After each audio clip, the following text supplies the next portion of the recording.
श्री मेघ ऋषि सेवा समिति द्वारा मेघवाल सामूहिक विवाह सम्मेलन जगन्नाथपुरा कोटा में संपन्न हो रहा है। इसमें सांसद प्रत्याशी श्रीमान प्रहलाद जी गुंजल का स्वागत किया जा रहा है। समिति के संरक्षक श्रीमान राम गोपाल जी वर्मा व अन्य कार्यकर्ताओं द्वारा स्वागत की बेला में सहयोग किया जा रहा है, जो कि एक अद्भुत और याद करने वाला ये समय सेवा है। समिति के तत्वाधान में आयोजित सामूहिक विवाह सम्मेलन के अध्यक्ष राधेश्याम जी, मंचस्थ जोड़ साहब, शिवकांत, दौलत जी, अन्य महानुभाव और इस सामूहिक विवाह सम्मेलन में उपस्थित आसपास के गांवों से आए हुए सभी मेघवाल समाज के भाइयों और बहनों, मैं इस मांगलिक अवसर की आप सबको बधाई देता हूं, शुभकामनाएं देता हूं और भगवान से प्रार्थना करता हूं, राम सा पीर से, कि आज इस अक्षय तृतीया के अवसर पर इस सामूहिक विवाह सम्मेलन में जिनका नया जीवन प्रारंभ होने जा रहा है, दाम्पत्य सूत्र बंधन में बनने के बाद, भगवान उन पर कृपा करे, उनका जीवन, उनका दाम्पत्य जीवन सुखी हो, सफल बने। मेरी ढेर सारी शुभकामनाएं।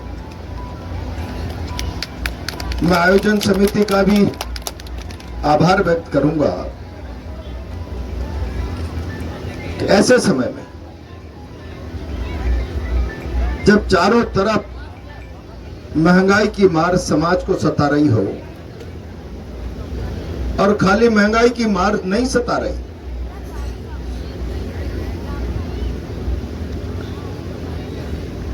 इस समय देश में जितनी बेकारी है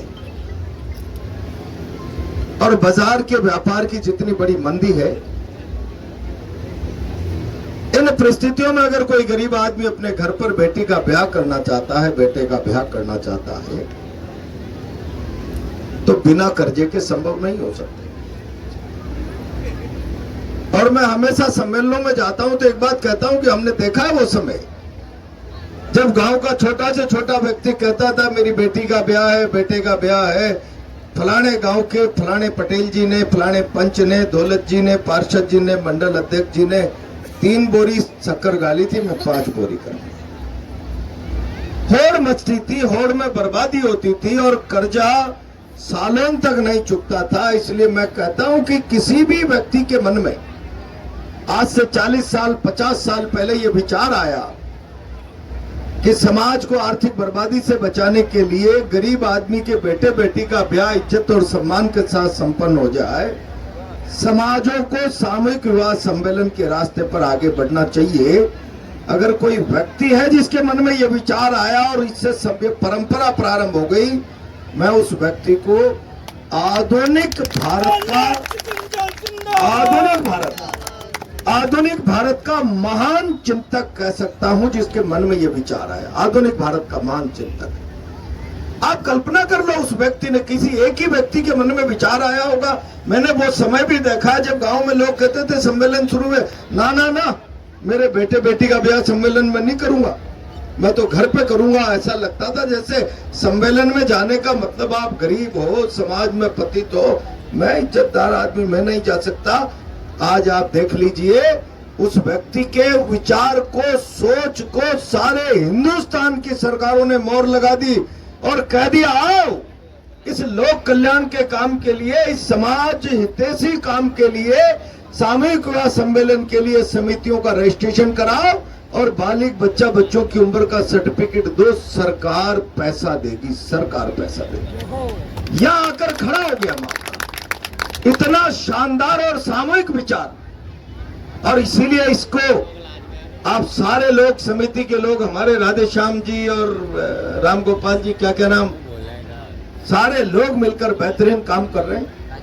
राजेश जी, मैं अक्षय तृतीया के इस अवसर पर बधाई दूंगा, शुभकामनाएं दूंगा। लेकिन आज सम्मेलन के मौके पर भी बेटी के पीले हाथ हो रहे हैं, बेटे का ब्याह हो रहा है, इस अवसर पर भी अगर आप प्रहलाद गुंजल को बुलाकर भाषण करवाना चाहते हैं, आप किसी स्पीकर को बुलाकर, एमएलए एमपी को बुलाकर भाषण कराना चाहते हैं, तो एक मन में तड़प होगी कि कोई अच्छी बात की और ध्वनि पैदा होनी चाहिए, कोई अच्छी विचार की लौ चलनी चाहिए। तो फिर मैं आज आपको कहना चाहता हूं, आज भी देश के सामने चुनौतियां हैं। मेघवाल समाज गरीब समाज है, दलित वर्ग का समाज है। अक्षय तृतीया के अवसर पर एक अक्षय संकल्प कि हम समाज में से उन परिस्थितियों को मिटा देंगे कि अगर राजस्थान का नेता प्रतिपक्ष आजादी के 75 साल बाद जब अमृत महोत्सव का ढोंग पूरे देश में मनाया जा रहा हो और अलवर के राम मंदिर में, अयोध्या का राम मंदिर बने तो पूरा देश नाचे, कोई दलित नहीं, कोई ऊंचा नहीं, कोई नीचा नहीं। लेकिन जब अलवर के राम मंदिर में टीकाराम जूली नेता प्रतिपक्ष जाए तो भारतीय जनता पार्टी के लोग गंगा जल से धोए। आजादी के 75वें साल बाद आप इस मुल्क को कहां ले जाना चाहते हो, किस प्रकार की विचारधारा को इस मुल्क में पैदा करना चाहते हो, किस प्रकार का वैचारिक मतभेद